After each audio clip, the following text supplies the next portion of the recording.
Muy bien, buenos días con todos. ¿Cómo están? Darles la bienvenida para iniciando ya este congreso, el Congreso Latinoamericano de Patología Clínica, Medicina de Laboratorio, que en esta oportunidad se está realizando aquí en Lima. Luego, en 2 años, el siguiente congreso se va a realizar en México, va a ser en Chihuahua, para que ya vayan anotando ahí en sus agendas. Y bueno, yo sí encantada de recibirlos, de que nos acompañen durante estos 3 días. El día de ayer ya habíamos iniciado con un precongreso, de la cual uno de los bloques de microbiología fue justamente tocar micología. Y quería tocar este tema porque me parece que es relevante y que cada vez está teniendo mayor impacto lo que son las infecciones fúngicas. Entonces yo voy a hacer una introducción. Luego vamos a tener la presentación del doctor García de España y luego vamos a tener un reporte de caso a cargo de la doctora Luz Guaroto. ¿Bien? Entonces yo voy a dar inicio a este bloque de micología. Quien les habla, yo soy Carolina Cucho Espinosa, soy médico patólogo clínico, trabajo en el Hospital Nacional 2 de Mayo. Y bueno, en esta oportunidad pues voy a hacer parte de esta conferencia y contarles también un poquito del por qué queríamos tocar este bloque de micología y también lo resaltamos bastante el día de ayer durante el precongreso. Entonces, el título de esta conferencia son las infecciones fúngicas, una amenaza creciente. No tengo conflictos de interés para esta presentación, son los puntos que vamos a tratar a continuación. Y bueno, hace poco salió en esta, y así como estas publicaciones de diferentes medios de comunicación, haciendo referencia acerca de ¿qué? De que los científicos vienen alertando de amenaza mundial causada por los hongos, ¿no? Si bien es cierto, nosotros más, y ahí también lo mencionan, si bien es cierto, nosotros nos estamos dedicando más a la resistencia bacteriana, estamos avanzando con la búsqueda de antibióticos, en el diagnóstico, al punto de que ya estamos optimizando los diagnósticos, haciendo tiempos de respuesta súper rápidos. Todavía con las micosis sigue siendo un desafío. Todavía tenemos dificultades. Creo que la mayoría, si por ahí alguien me comentara luego, las formas como venimos trabajando en la micología es la micología clásica, ¿no? Del cultivo que uno tiene que sembrar, esperar aproximadamente 2 semanas o hasta un mes que crezca ahí el honguito, poder hacerle la identificación. Entonces, pero existen ya actualmente otras metodologías y se están desarrollando, pero va a paso muy lento todavía, ¿no? Entonces, vamos a ver que hasta se tienen grupos de trabajo para ello y en eso se van basando. Por ejemplo, por comentarles, el día de ayer el doctor Guinea, que hizo una presentación de Candida parasilosis, que ya venían presentando la resistencia a los azoles, y también con Aspergillus fumigatus, que son 2 dentro de los cuales las micosis invasivas, que son las que más se van a presentar con mayor frecuencia.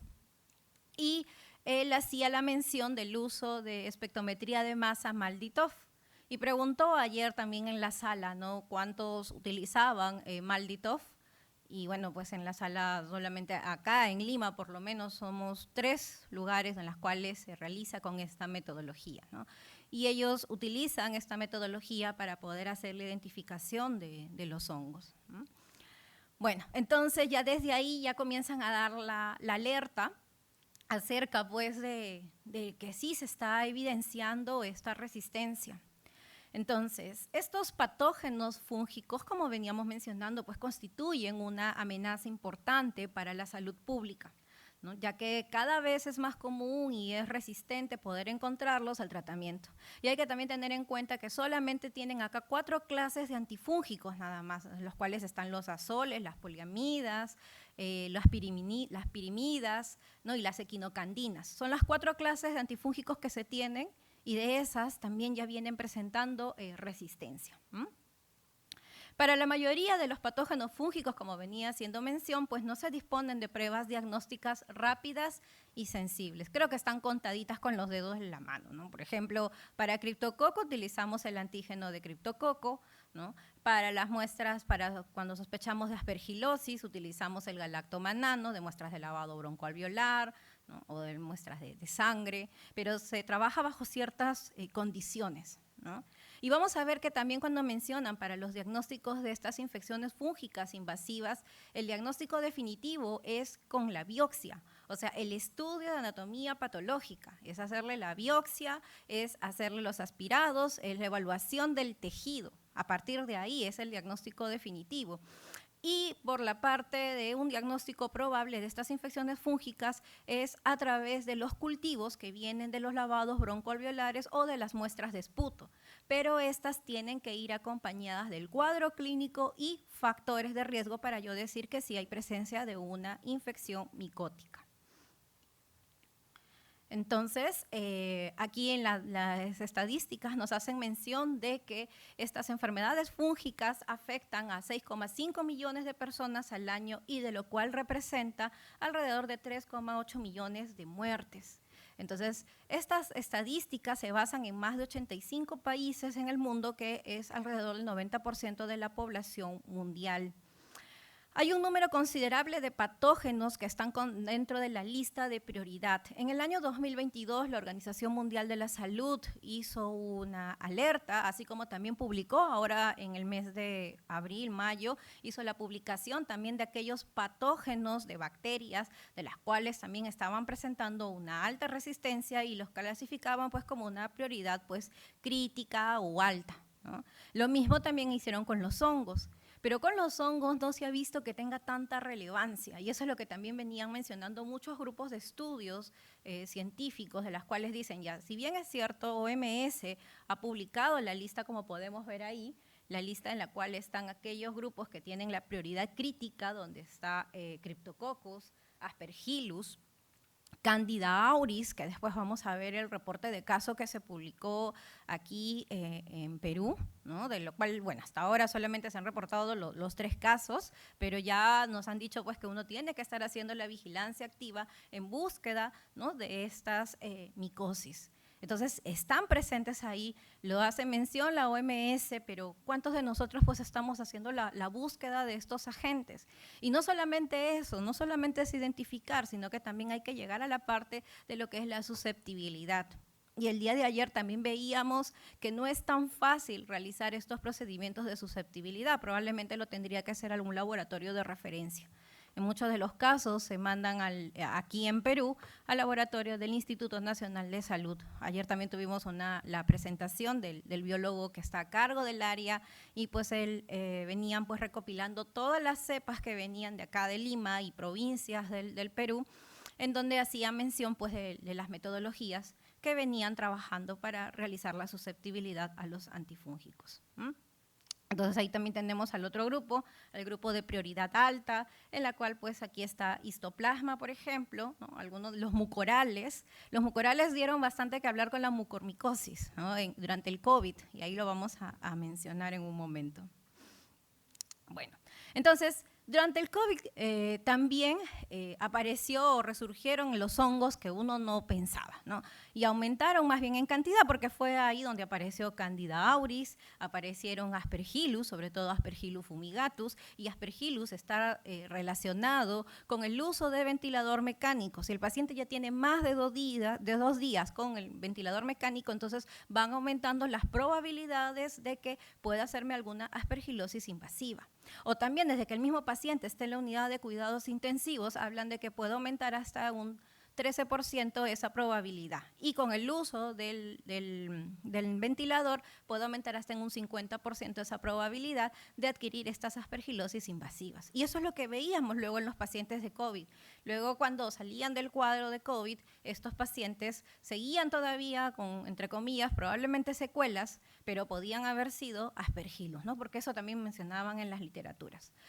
Entonces, aspergillosis, mucormicosis, la candidemia, pues fueron estas infecciones fúngicas más frecuentemente las que estuvieron asociadas a COVID-19 y se informó pues que resultaron tener estas consecuencias devastadoras. Y bien, como vamos a ver en la siguiente diapositiva, justamente nos mencionan aquí el ejemplo, esto fue publicado en el 2021 en la BBC, en donde nos dice pues mucormicosis, el peligroso hongo negro, que se comenzaron a reportar casos en India. Entonces, a partir de ahí yo recuerdo que acá también en Perú comenzaron a sonar las alarmas, nos dijeron, oye, hay un hongo negro que se está detectando, que está matando a la gente, y ya nosotros lo veíamos en pacientes diabéticos, Pero el detalle pues es que ahora esto estaba dándose a conocer más. Entonces también ahí esto generó pues también cierta atención o que uno quiera recibir más información acerca de estos tipos de hongos que uno pues no los encontraba como parte de la rutina, ¿no? Y ahí lo mencionaban pues al famoso hongo negro. Y si bien es cierto, también tenemos publicaciones, esto es una publicación que ha salido en este año, en julio, de la cual hacen referencia de cuáles son esas poblaciones que resultan ser más susceptibles en cuanto a lo que constituye la incidencia o la prevalencia con respecto a estas enfermedades fúngicas. Y como podemos ver de las ciertas patologías, acá solamente consideraron algunas de ellas, no consideraron aquí aquellos pacientes, por ejemplo, que tuvieron aspergilosis, después de una tuberculosis, o pacientes con VIH también con otras patologías, tampoco no las habían mencionado o no las habían considerado acá. Entonces, dentro de las cuales pueden ver ustedes cuáles son estos grupos de los cuales fueron perjudicados o que tenían más riesgo a que tengan estas infecciones fúngicas, ¿no? Y ahí podemos ver a las enfermedades pulmonares obstructivas crónicas, ¿no? De las cuales están más relacionadas con aspergilosis. ¿Quién más? Los pacientes que estaban hospitalizados también, ¿no? Mencionan también aquí a los pacientes que estaban ocupando una cama en la unidad de cuidados intensivos, que ya lo estábamos ahí mencionando. O aquellos pacientes también con leucemia. Se mencionaba también aquí aquellos pacientes que tienen estas neoplasias hematológicas, leucemias, linfomas, que también eran más susceptibles a estas infecciones fúngicas. También hay una publicación que salió el año pasado con respecto a estas infecciones asociadas a los trasplantes, que en un momento también lo vamos a mencionar porque también es parte, y más porque ahora, por lo menos aquí en Perú, se viene implementando o se viene haciendo bastante la campaña de lo que es los trasplantes, la donación de órganos. Entonces, los que son trasplantados tienen riesgo, sí, de que puedan tener infecciones. Y dentro de estas infecciones están las infecciones fúngicas. Si bien es cierto, los pacientes reciben un tratamiento profiláctico, sí están expuestos a ello, ¿no? Y también, y los dos micosis más frecuentes es candidemias y aspergilosis. Entonces podemos ver ahí acerca de los grupos, ¿no? Ahí están las leucemias, la leucemia amiloide aguda, los trasplantes halogénicos, los trasplantes de células hematopoyéticas halogénicos, las neoplasias de pulmón, y también ahí están los grupos de tuberculosis pulmonar y asma, ¿no? De los cuales se han visto que están relacionados. Entonces, viendo esto en la incidencia con respecto a estas micosis invasivas potencialmente mortales, se puede ver ahí que esta aspergilosis invasiva, están las aspergilosis pulmonares crónicas, ¿no? Y también están las candidemias. Pero ¿quiénes son los grupos de los cuales están más afectados con aspergilosis invasiva? Pacientes que tienen enfermedades pulmonares obstructivas crónicas, pacientes que están en las unidades de cuidados intensivos, pacientes que tienen neoplasias de pulmón y las leucemias, linfomas y trasplantes de células hematopoyéticas halogénicas, ¿no? Entonces es lo que nos menciona. Y en cuanto a las candidemias, dentro del grupo de las candidemias, pues aquí tenemos en color rojito que se ven las candidemias, y las candidiasis invasivas sin candidemia también hacen mención. El otro grupo que también se mencionan aquí son las neumonías por neumocistis, que no son de pacientes con VIH, ¿no? Y también de neumonía por neumocistis con pacientes que tienen VIH. Otro grupo también están las meningitis por criptococo, ¿no? Que es lo que también uno aísla, ¿no? Y si vamos a la parte de la mortalidad de estas micosis, ¿cuáles son las que estuvieron asociadas a mortalidad? Pues está en primer lugar esta aspergilosis invasiva, está luego la aspergilosis pulmonar crónica y las candidemias, ¿no? Como vemos ahí, de acuerdo a lo que se observa aquí en el gráfico. Y si hablamos también por la parte ya dividiéndonos entonces en cuanto a la incidencia, a la mortalidad de estas enfermedades fúngicas, por ejemplo, para este estudio, pues que fueron más de 120 países los cuales se habían tomado en consideración. Y como ven ustedes ahí, están aquí el contexto pues de las aspergilosis invasivas, pero en enfermedades pulmonares obstructivas crónicas, de la cual ahí vemos que la incidencia anual resulta ser una de las más altas. y también que está asociado a tasas de mortalidad. Con aspergilosis invasivas en las unidades de cuidados intensivos también, que también tienen una alta mortalidad, como podemos apreciar. Y en cuanto a los trasplantes, ¿qué sucede con los trasplantes? Ya estábamos mencionando un poquito, adelantando acerca de las infecciones que se pueden dar en el post-trasplante. Dentro de las cuales, pues, como mencionaba, las infecciones estaban las candidemias y los aspergilos, ¿no? Aspergilosis. Son las dos micosis que están asociadas tanto en trasplantes de órganos sólidos como también en los trasplantes de células hematopoyéticas. Para ambos grupos están presentes estas dos fungemias, ¿no? Estas dos enfermedades fúngicas. Y la otra cosa que también mencionaban era de los trasplantes de órganos sólidos, de las cándidas, la más frecuente, si bien es Candida albicans, también están presentes las otras cándidas no albicans, ¿no? Como la Candida glabrata, ¿no? La Candida glabrata y Candida paracilosis, ¿no? Que son las que mencionaban como dentro de los grupos de las más frecuentes. Y también en cuanto a los trasplantes de células hematopoyéticas, el aspergillus más frecuente es Aspergillus fumigatus, y eso también lo mencionaron ayer durante la presentación que tuvimos, ¿no? Entonces, de acuerdo a esto, la frecuencia también que se describe con la aparición de estas infecciones fúngicas en estos grupos, en los trasplantes de órganos sólidos, que puede ir desde un 1% hasta un 12%, y esto va a depender también hasta qué tipo de órgano puede ser. Y se ha visto que es más frecuente en hígado y en riñón. Mientras que en los trasplantes de células hematopoyéticas, alrededor del 3% es que se pueden presentar estas infecciones fúngicas invasivas. Como podemos ver ahí en la presentación, aquí nos describen cuáles son esos factores de riesgo que hacen más susceptible que un paciente con trasplante, ¿no?, luego que ha recibido el trasplante, tenga el riesgo de adquirir alguna infección.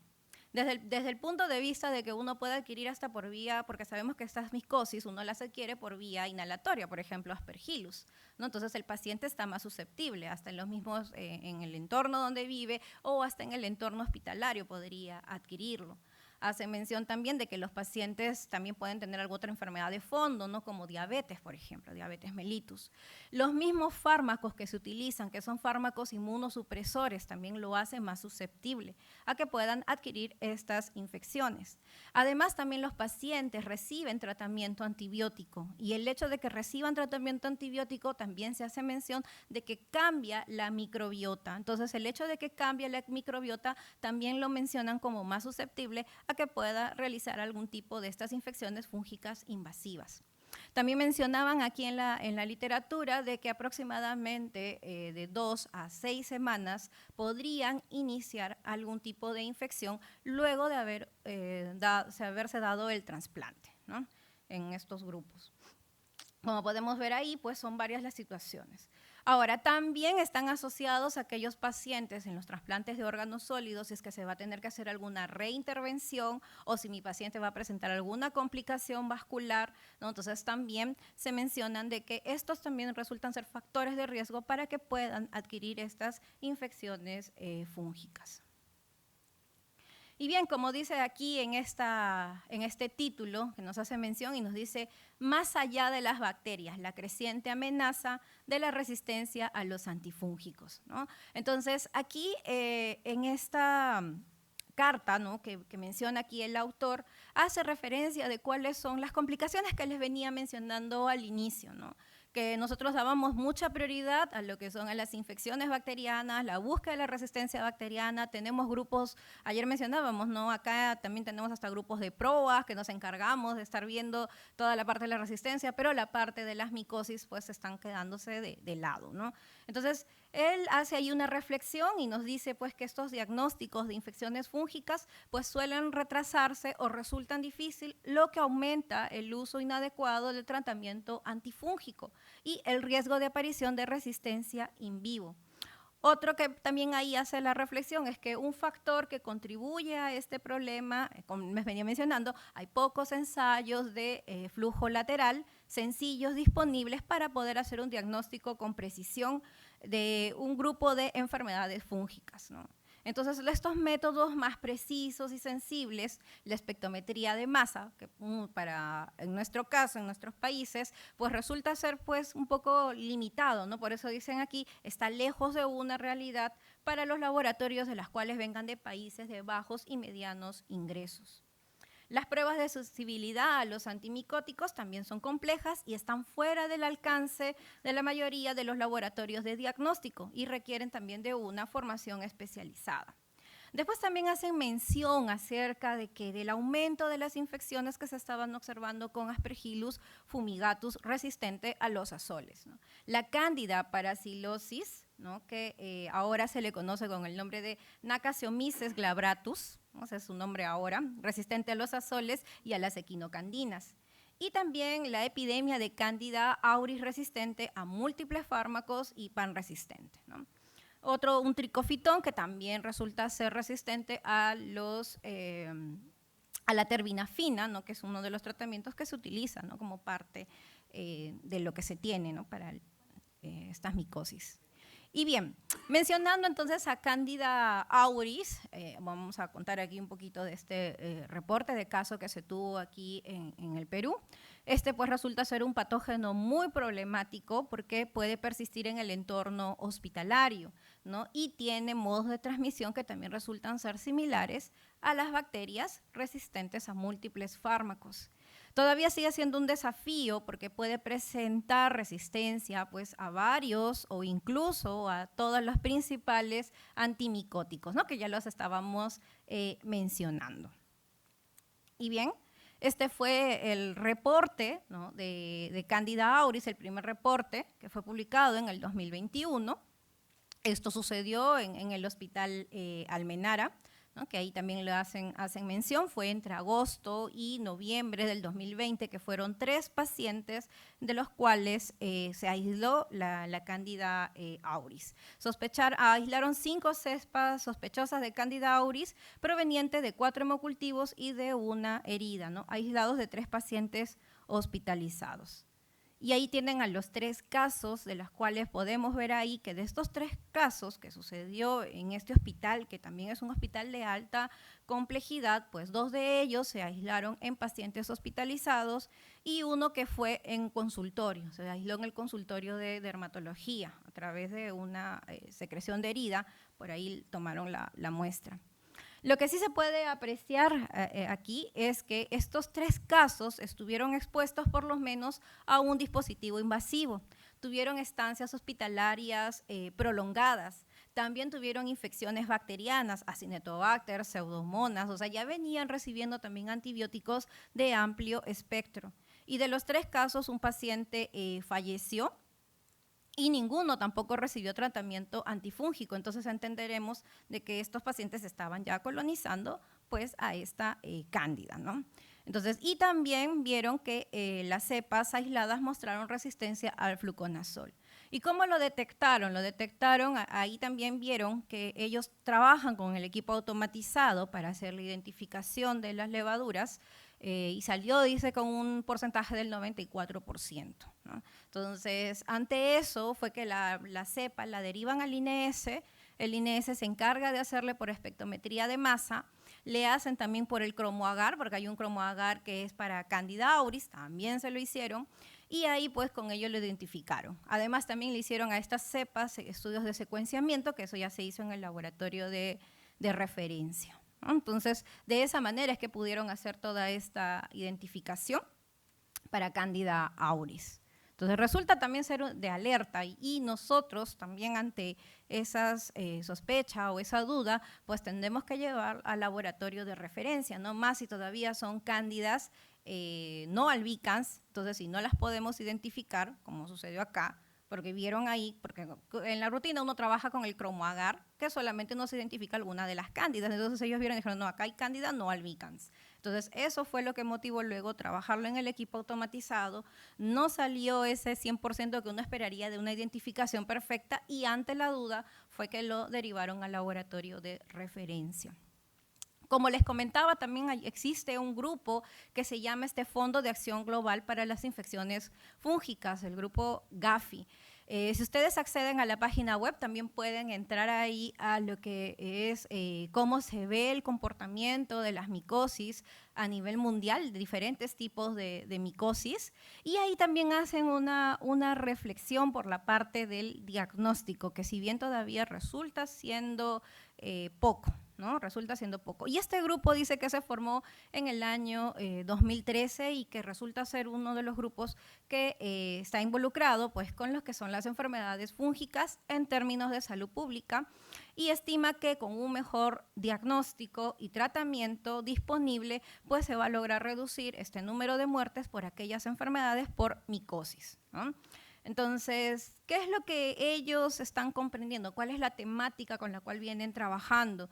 Buscan que minimizar las muertes por SIDA relacionadas a estas enfermedades fúngicas, diagnosticar correctamente la enfermedad pulmonar fúngica similar a la tuberculosis, crear conciencia en aquellos organismos de salud pública, regionales y mundiales, sobre las enfermedades tropicales desatendidas, en este caso, pues estas infecciones por hongos.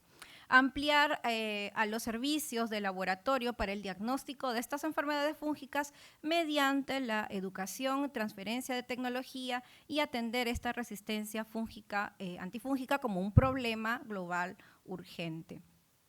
Entonces, ellos vieron cuáles eran estos problemas que se tienen en el diagnóstico. Y bueno, claro, esto es algo de lo que dice la referencia mundial, ¿no? En la cual mencionan qué cosa, que hay falta de personal capacitado para realizar estas pruebas, baja prioridad de las infecciones fúngicas por parte de muchas organizaciones de atenciones médicas y Ministerio de Salud, canales de distribución deficientes para la parte de un diagnóstico adecuado debido a la falta de demanda, ¿no? Algunas pruebas son costosas, la mayoría no lo son. Ayer, por ejemplo, mencionaban las pruebas moleculares para la detección de Aspergillus, pero decían que el costo todavía era alto, ¿no? Los formatos también de prueba inadecuados para entornos rurales y de bajos recursos todavía sigue siendo un problema, a pesar de que esto ha ido disminuyendo, por eso dicen acá, comparan entre un año 2015 con el 2020, todavía sigue siendo un desafío. Otra de las cosas que también mencionan, bueno, acá no creo que lo veamos tanto, que dice que no hay instalaciones de laboratorio, suministros de electricidad que resulten ser ilimitados o intermitentes y la falta de la estandarización y validación de pruebas en diferentes países, lo cual esto genera incertidumbre en el rendimiento diagnóstico. Porque también, si uno revisa, también hay investigaciones que se hacen y muchos de los que se realizan también hasta son protocolos in-house, ¿no? Que uno desarrolla, sobre todo con los laboratorios de referencia, y lo trabajan para sus propias cepas. Y bien, entonces para terminar esta primera presentación, como muy bien hemos visto, entonces la incidencia de estas enfermedades fúngicas resulta ser, ya se está viendo la frecuencia, una mejor conciencia clínica, la toma de muestra adecuada, las pruebas de laboratorio que tienen que darse de forma oportuna, también con el apoyo del diagnóstico por imágenes, pues nos hablan de que se podría reducir definitivamente la cantidad sustancial de muertes prematuras, ¿no? En su mayoría que resultan pueden ser evitables, ¿no? Causados por estas enfermedades que resultan ser mortales. Los pacientes trasplantados, como muy bien hemos visto, los dos grupos, trasplantes de órganos sólidos, trasplantes de células hematopoyéticas, pues están expuestos a estas infecciones fúngicas invasivas por los diversos factores de riesgo que también los hemos mencionado. Y todavía sigue siendo algo complicado el manejo de este grupo de pacientes en cuanto a estas infecciones. Bien, entonces esta era la primera presentación que quería darles a conocer. Muchas gracias por su atención. Luego vamos a tener una ronda de preguntas al final de las 3 conferencias. ¿Sí? Bien. Gracias.